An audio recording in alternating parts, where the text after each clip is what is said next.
Hi, welcome to the March market report for Eb Stone Realty.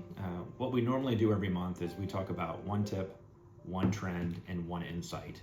And I thought because in the news, we've seen a lot about the NAR settlement and the other franchises that have gone ahead and settled on this major lawsuit, that we would talk about that because we have gotten lots of phone calls and emails from our customers and clients, and thought we'd bring some clarity as best as we can to the marketplace. So Melissa is going to ask some questions, and we're going to cover it in this video format, and then below the video you'll see what we have for a write-up to just bring some clarity for you guys. So I thought maybe what we would do, Melissa, is talk about maybe where we were, like what the lawsuit is all about, and then where we are today, and then maybe our best insights into where we're going from here. I think that sounds good. Just for me personally, watching, what's out there on YouTube, what people are blogging about. There's a lot of misinformation, and I'm excited to hear about what you're going to bring some clarity to. Yeah, that'll be good. So I'll read first just a quick introduction about the lawsuit, why it happened with that. So the Seitzer-Burnett legal case was a landmark antitrust lawsuit against the National Association of Realtors and some of the largest maybe brands in real estate that you've seen around. The case alleged that the defendants conspired to inflate real estate commissions by enforcing a compensation rule, basically that buyers agents had to be compensated with that. They also claimed that the rule prevented sellers from negotiating fees that were paid to buyer representatives. So the first problem with this is that real estate commissions have always been negotiable, but in going to a jury and presenting this to the jury came back and found that it wasn't clear to them, they didn't understand it, and therefore NAR and the brands lost, and the jury awarded $1.8 billion to the plaintiffs and the plaintiffs' attorneys, and in antitrust law, that number gets tripled. So we're talking about $5 billion. However, settlements have now beginning to occur, and that's what you're seeing in the news. NAR settled for $418 million over 4 years, along with Remax and Keller both settled for $55 and $70 million.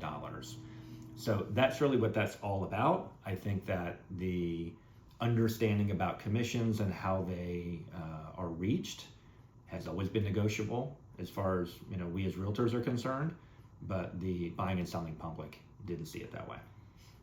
One of the things that I was listening to that seemed like it was a fairly good synopsis of the case, because the case in and of itself is a little bit confusing, was really articulating that they said it was articulated like that was a really low bar for these attorneys to kind of rally the plaintiffs to put forth a case, because people sign documents all the time, they're not paying attention, so anyone coming out of they said to convince the jurors, if anyone had kind of been in a position where maybe they had bought or sold a house, they were like, well, I don't know who's getting paid what. So they really was an articulation, and this was from an attorney, that as far as like it seems like this massive case and like something egregious really happened, but he's like, actually they found a case to present that had a very low bar for them to win. Yeah, that's a great point, and I think that probably brings clarity to, I don't think realtors across the country have been inflating commissions. No. Right, but I think attorneys knew what to do to reach an enormous settlement. And really, they're the big winners in all of it. Yeah. The plaintiffs will get a little bit of it, and we'll talk about there will be changes coming down the road about how real estate is done, how buyer agency is done, and how buyer agents are offered commissions going forward. Yeah, so to bring your point back is that commissions have always been negotiable. Right.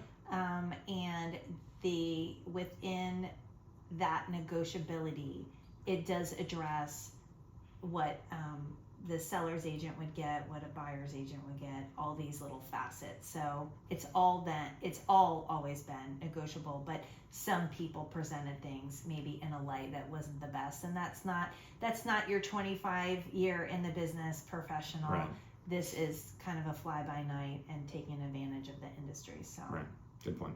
So that's where we were. That's what the settlement and the lawsuit was all about.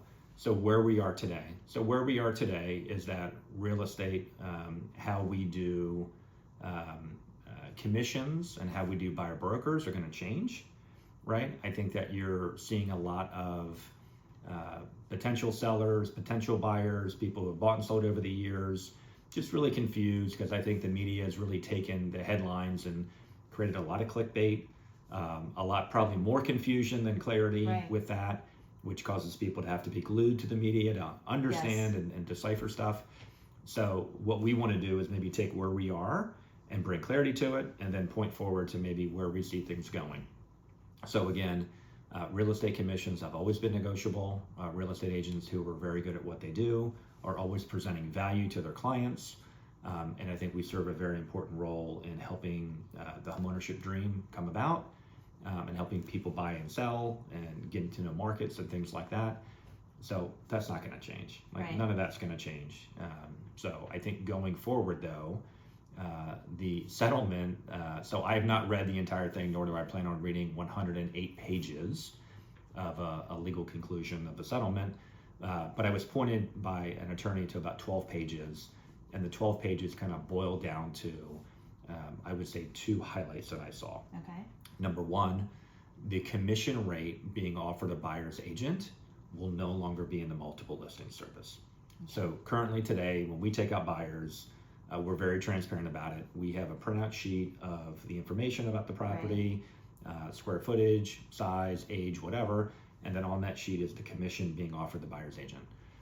That will be coming out. That will no longer be in any MLS around the country. However, other digital platforms can show commissions, right? So whether it be a brokerage website, whether it be another platform outside of MLS, all of those can offer what the cooperating broker, the buyer's agent, is being offered to bring a buyer and sell the property.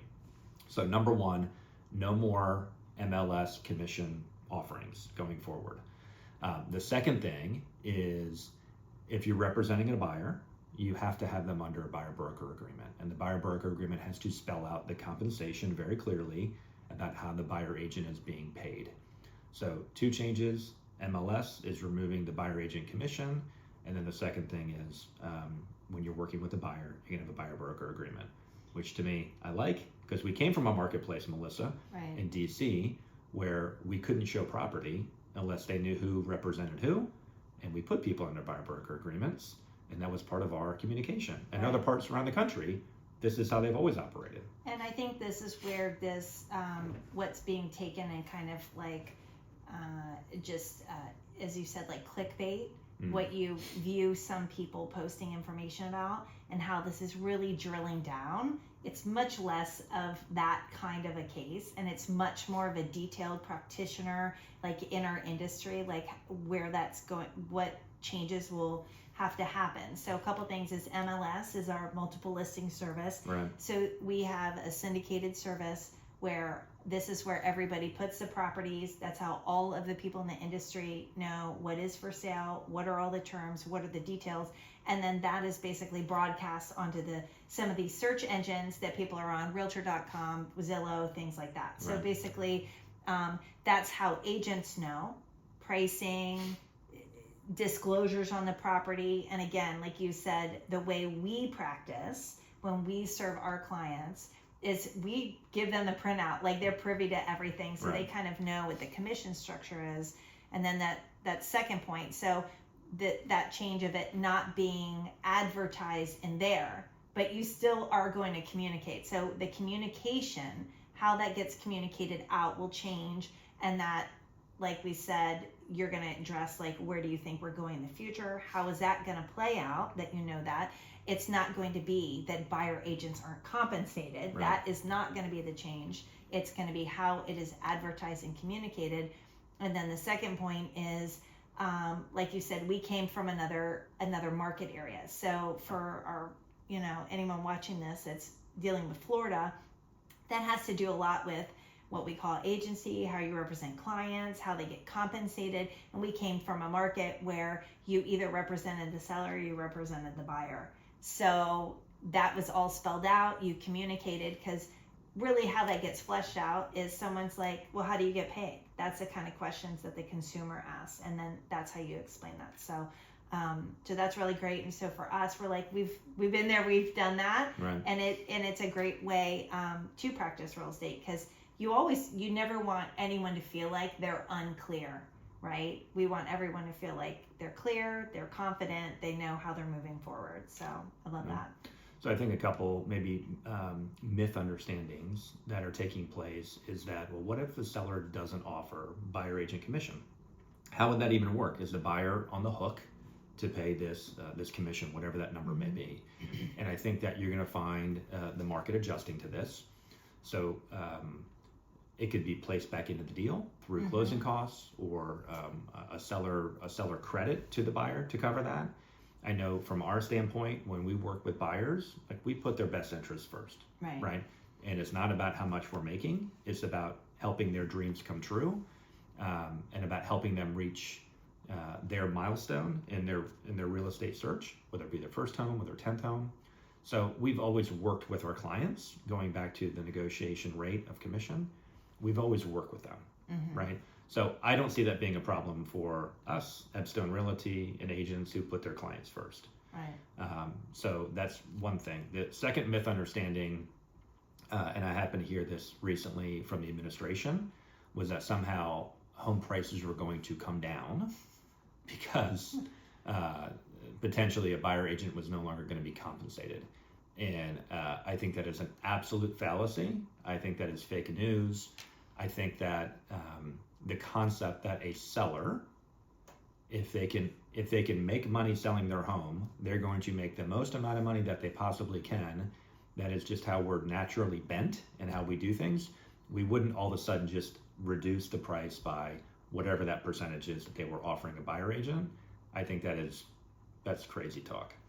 Well, and it's not even logical. It's as if all of the real estate inflation that we've had and the appreciation has been, a couple percent. It's not been. It's been well beyond what commissions are. And I know I was watching someone's video last night, and they were talking about the, really a functionary aspect of what agents do, that they're really like, they have to disclose everything anyway. Like, there's not really going to be a need, to have somebody representing a buyer. And that's really yes, you disclose things. The seller has disclosed. Everybody is really called to the same task of what they have to disclose about a property when they're representing the seller. But it's the intangibles that are where having buyer representation really comes into play. Negotiating strategy, like you're operating, because in essence, you want the buyer to get the property with their terms. The seller wants to sell their property for their terms. So yes, there's a baseline of what everybody gets to know, but then there are significant intangibles that help all of that strategy and negotiation to take place. Totally, yeah. So I think to wrap it up, I would say this, that where we're going is the process in which we're going to follow from when the lawsuit is implemented, which is right now speculated to be July of this year, July of 2024. I think the process will be kind of where we bump up in terms of what needs to change, how we're going to communicate, all that kind of stuff.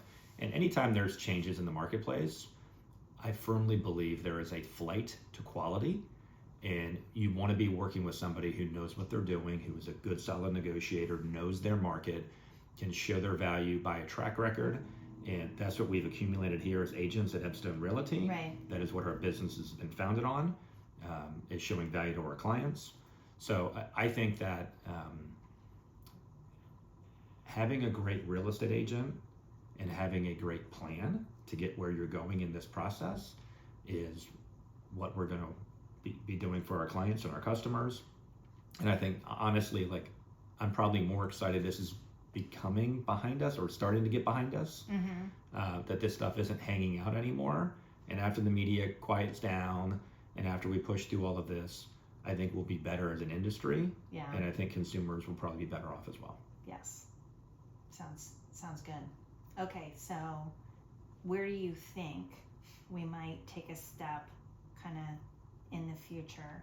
So I know that we're kind of waiting to see the case take shape, get, implementation in that July thing. Yeah.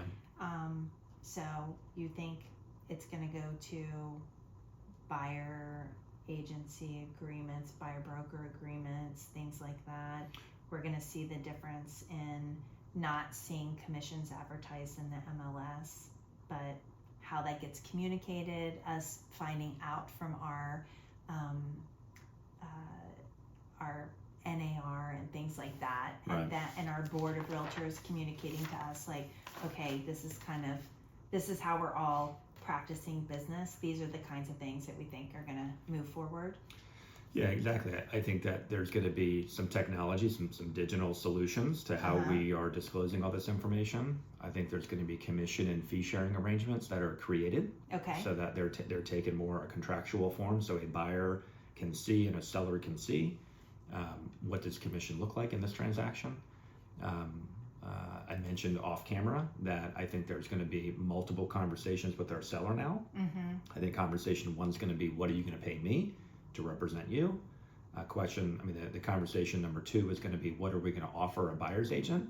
Knowing that by offering a buyer agent compensation, we are expanding the number of buyers who are going to consider the property, thereby getting them more money, Right. getting them better offers. And then the third conversation will be, well, what if there's no buyer agent involved and we bring the buyer? What does that compensation look like? So I think that will probably take shape, and that's probably something that I'm sure we will be doing. Other Right. brokerages will be doing too. But I think those will be the direction we go and the conversations we're having. All right. Well, I think that was worth the time being spent and to kind of interrupt the normal flow of our monthly market report with our tip, trend, and insight, because like we know, when anything kind of sounds sensational, you get a lot of fake news about it. So I'm glad that we spent a couple minutes just bringing some clarity around this. And then we hope that anyone wants to share the video and make sure that they're on the good information push and bring clarity to anyone that they know that's heard anything about this law case.